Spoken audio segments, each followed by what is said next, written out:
want to start today with a story that's inspired by the indigenous peoples of the Americas. There is a cave on the side of a mountain, and there is an old woman weaving. And as she weaves, she closes her eyes, but she sees the most beautiful pattern that she can imagine. And she creates this beautiful pattern, failing to notice that she has left one thread hanging. The dog is asleep in the corner, and she gets up and sees the dog sleeping, and she goes to the fire at the mouth of the cave, and she begins to stir the soup that she is cooking for the village, turkey soup. And as she's doing this, the dog wakes up smelling the soup, and he sees the weaving, and he notices the thread. And as she is stirring the pot, she closes her eyes, and she sees a more beautiful pattern in her mind. And as she stirs and explores this new pattern that is begging for creation, the dog pulls the loose thread and undoes all of the weaving that she has completed. And as she goes back to her loom, she now gets to start again with this new and beautiful and perfect pattern that she has now seen. I added the part about the turkey soup because, see, when I think of turkeys, I think of the Crystal Coast Unity. Because the last time I was here, I was driving up from Wilmington, and I turned to the right. I stopped the car and turned around and went back to take a picture of a flock of 15 turkeys that had gathered to the side of the road. We'll come back to the turkey a little bit later this morning. But just as Reverend Catherine so lovely invited me to come and speak again, the next day, as I was considering, okay, what am I going to talk about? I go hiking with a friend of mine in New Jersey, and as far away as Catherine is now, we came across two wild turkeys in the middle of, we were 10 miles from New York City.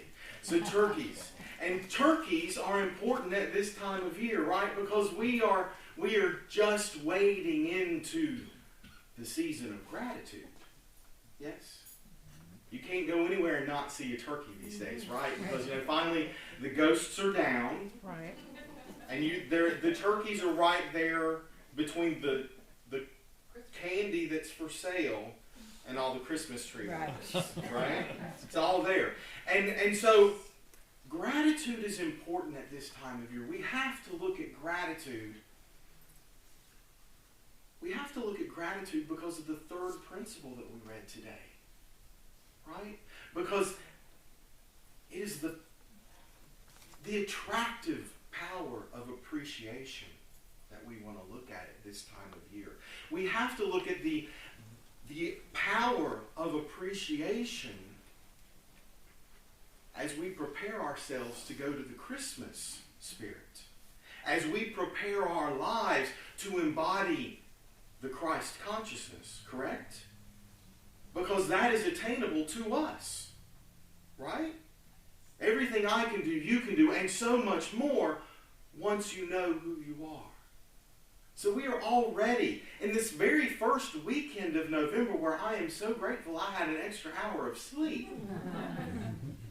that we begin to prepare ourselves through appreciation, through gratitude.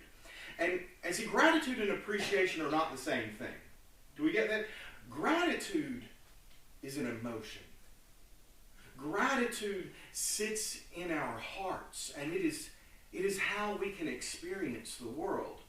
Appreciation is action. Appreciation is when you hold the door for people. Appreciation is when you say thank you to the person that cooked you a wonderful dinner. Appreciation is showing in this physical world that we live in that we are living from a place of gratitude. And that is so important to understand. But we can't really understand gratitude. We can't understand appreciation until we look at their opposites. Right? We can't really understand what we mean when we talk about the emotion of love unless we understand that the opposite of love is fear. It's not hate. It's fear that is the opposite of love. So we have to look at, okay, what is the opposite of gratitude? What gets in the way of me experiencing gratitude? And it's greed. It is our greed that stops us from living in that place of gratitude, of being able to pivot to love all the time. And so the opposite of appreciation, I've discovered as I've been preparing for this talk, and it really clicked home with the writing of one of my teachers. His name is Hunter Flournoy. The opposite of appreciation is suffering. When we buy into the idea of suffering, we get in the way of us showing up to appreciate that which we can and should be grateful for. Do you feel that? And see, these are two tensions that pull at one another because, as Eric Butterworth so brilliantly wrote, you are a living magnet. Right? You are attracting into your life that which is in accordance to the vibration that you are standing at. And gratitude has an appreciation. Gratitude has a vibration that is high, and greed has a vibration that is low. And when we get into our suffering, we'll just attract more that's going to make us suffer. Now, I want to share with you some of what Hunter wrote, because to me it's really powerful. How easy it is to mistake the finger pointing at the moon for the moon itself, and how dangerous. In every tradition I've been gifted to participate deeply in, from First Nations traditions to Christianity, Islam, Buddhism, Judaism, and even the community that rose up around my beloved Meher Baba, I've encountered the poisonous distortion of spiritual practice that praises or even encourages suffering. Instead of see how he loves, we say, see how he bravely suffers. Instead of love uses everything to grow us, including our suffering, we say great love requires great suffering. Far too many times I've heard water pourers say in the sweat lodge, we're here to suffer. We're here to offer our suffering. No. Simply no. Suffering, contrary to New Age cliche, is inevitable and not optional. We will all face our full share, regardless of our degree of mindfulness, enlightenment, equipoise, or equanimity. Suffering is neither an indicator of spiritual failure nor of spiritual success. It is a simple fact of our existence, as the Buddha taught. Suffering has no reality, no permanence, and no light of its own, however. Like everything else in our lives, suffering is the servant of love itself. And while love will often require sacrifice, cheerfulness, enthusiasm, and spiritual equipoise in the face of suffering, it will never, in all of its incarnations throughout human history, wish for the suffering of even one of its children for the tiniest moment. Love may use the suffering inherent in our experience of separateness as a homeopathic remedy to set us free. Love seeks only our spiritual freedom in love. We decide to suffer because we're addicted to it. We have an addiction to suffering that acts of appreciation can switch off.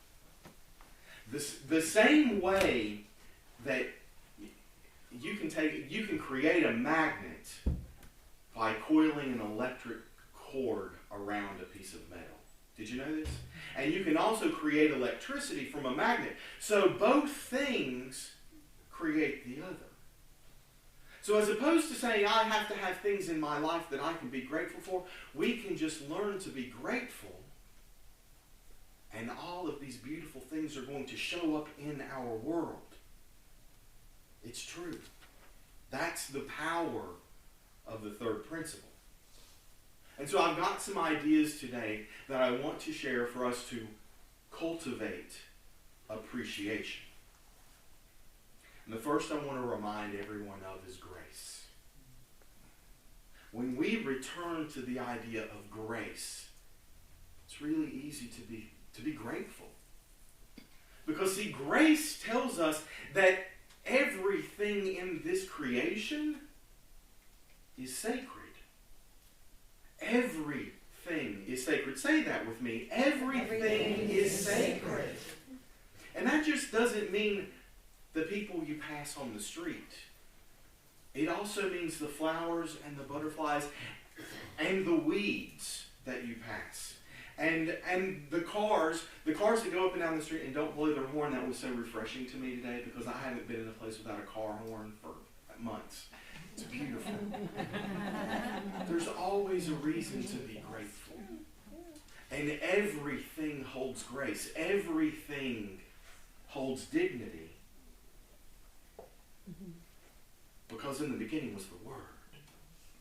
And the Word became flesh. We are that flesh. This wood is that flesh. This is all this magical mystery, this divinity expressing this love showing up in this physical world. And so when we can continuously remind ourselves to turn to grace, to remember that every encounter we have is sacred, it's easier to make that shift to gratitude so that we can show up and be appreciative. The next thing I want to remind you of, or maybe introduce to you, is imagination. Imagination is one of the 12 powers that Charles Fillmore talks about. It's also one of my other New Thought authors' favorite topics, Neville Goddard. And the power of our imagination can also transform our lives and help us move away from this addiction to suffering that is so easy to slip into. Because we get to remember things, right? We get to reimagine things. And just because that's the way something happened in the physical world, we don't have to remember it that way. We can recreate a new story in our imagination. We can see a brand new, beautiful pattern that we are weaving, and we get to bring that into the world. Yes? So we have grace, and we have our imagination. The next word I'm going to share with you is freedom. We have to continuously return to the idea of being free. When we want to live in gratitude, we must understand that freedom is our inherent right because we have grace. And when I talk about freedom, I am talking about our powers to forgive. And I'm talking about our powers to forget. Forgetting is that remembering. Forgetting actually means to lose from the mind. You know, and we say a lot of times, oh, we can forgive but never forget. Forget some of that stuff. Because when you remember some of that stuff and you haven't reimagined it, it takes root in your soul. And that's where that place is that reaches up and pulls you down and says, hey, let's suffer about this again. Have you had that feeling? So we do. We want to forgive, and we know, those of you that have been here for a while, we know that forgiveness is not about anyone else. Mm-hmm. Amen. You know, we forgiving is for ourselves. It's so that we release things so that we can show up in the world as the grace-filled creatures that we are. But I want you to think about forgiving. Forgiving is because when you forgive, you are actually able to show up and give all of who you are. Right? So we've got grace, we've got imagination, and we've got freedom. We have freedom. I came across another story I thought was interesting I wanted to share. On September 8th, 1860, the paddle steamer, the Lady Elgin, sank in Lake Michigan. Nearly 300 people died. This was near Port Clinton, Illinois. In Port Clinton, there is a seminary. Garrett Biblical Institute was located there in 1860. And there was a seminary student named Edward Spencer who, over the course of 6 hours, waded in and out of Lake Michigan and the very cold waters of that, and he rescued 17 passengers. Nearly 300 people died. Now, if you can imagine this, the reason that steamer sank was because another boat ran into it in the dark and the hull split open. That is now why boats have lights on them. Mm-hmm. Okay? That's pretty amazing, right? Mr. Spencer, Reverend Spencer, sustained injuries during those rescues that left him an invalid for the rest of his life. And that it was said at his funeral that although he had rescued 17 people, no one said thank you to him. That kind of changes how I feel when I hold the door for someone at the supermarket and they don't say thank you to me. It reminds me that I have to recognize the grace that's in them. And I have to recognize the grace that's in them because I have to recognize the grace that's in me. And other people saying thank you, it's more than thanks. Being grateful, showing appreciation cannot have anything to do with what anyone else is doing. You get that? Mm-hmm. It has to come from within. It's like love. Gratitude is part of that vibration. We have to be in here and we have to be centered in our gratitude. So we are cultivating appreciation. Cultivating appreciation, being able to turn towards gratitude, is a gift. We just talked about gifts. When we talked about the 5 principles here, we talked about gifts. We said the gift of this is personal power, right? And you'll notice that when I've talked to you today about creating to cultivate this I've been spelling gift. We've got grace. We have imagination. We have freedom. And then we need our tea. Our tea is turkey. Now, we started with this beautiful story of the weaving and the making of turkey soup. In indigenous cultures, the turkey is the spirit of giving. The turkey represents the spirit of giving. And the turkey medicine card actually says, nurture the spirit of giving. Acknowledge that what you do for others, you do for yourself. All life is sacred. Great or small, every gift you receive is meant to be shared.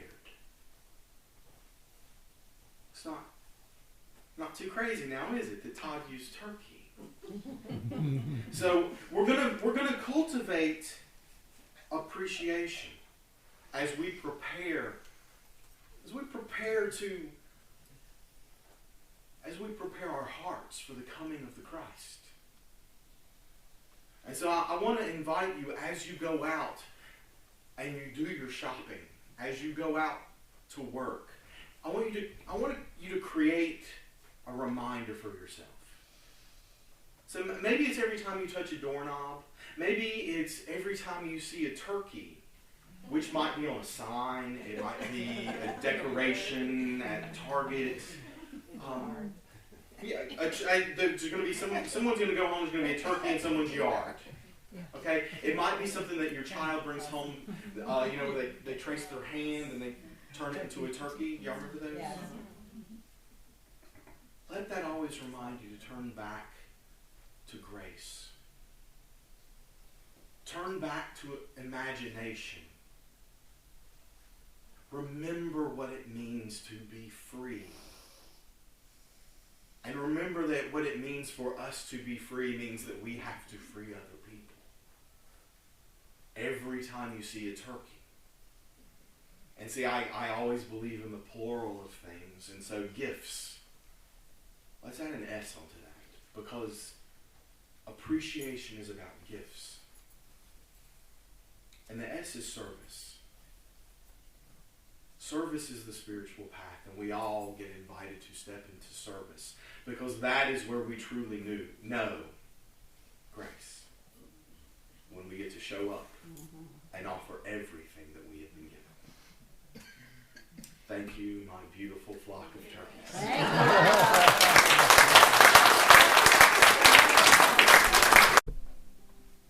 In whatever way is comfortable for you, please relax into the support of the chair that you're sitting in. Feel your feet planted, connected to the Mother Earth. Gently close your eyes.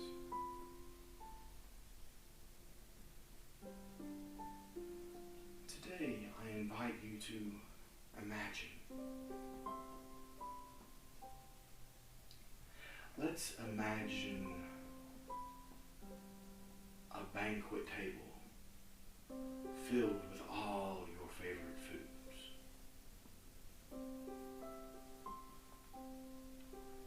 A table surrounded by all of your loved ones. All of your favorite people.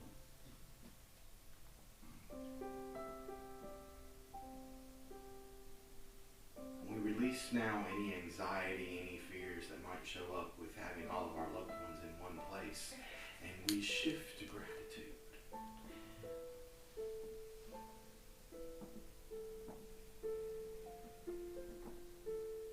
Focus on this true feeling of gratitude. And see that gratitude growing as a small light in the center of your chest.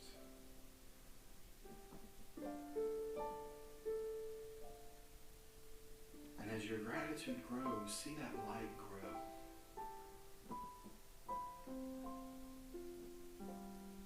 See that light grow as you know that you are grateful for the abundance in your life, the abundance of food, of friends, of family, of love, divine ideas. Feel the peace, feel the freedom, feel the love, and watch that light grow. Let that light begin to encompass all of the people in your circle. Take a deep breath. And now feel that light grow even further. Let that light grow so that it is surrounding every house in your neighborhood.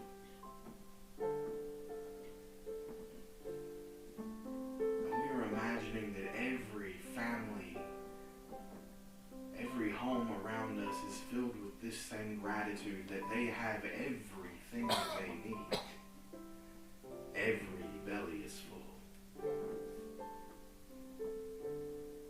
And we are grateful.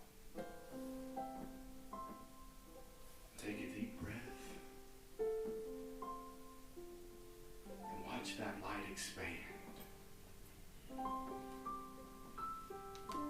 just slowly breathe in, and with every exhale, see that light grow.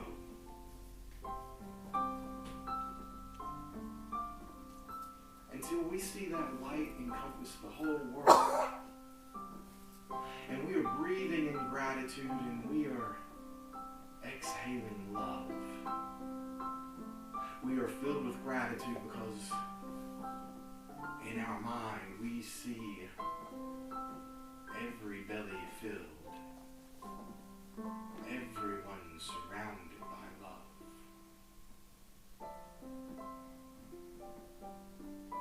And hold this emotion, hold this vision as we step into the silence, as we step into the oneness.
With the power of imagination that God created the world, that God created the earth.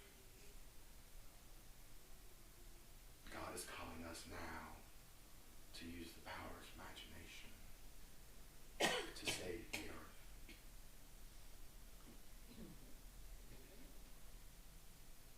Take a deep breath.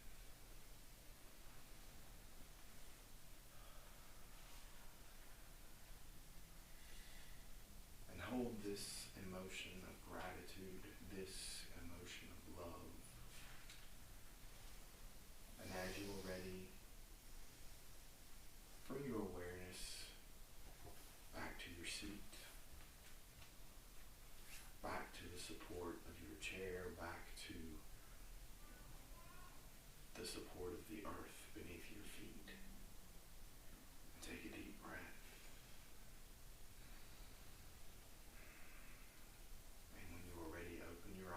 Knowing that this vision that we have just had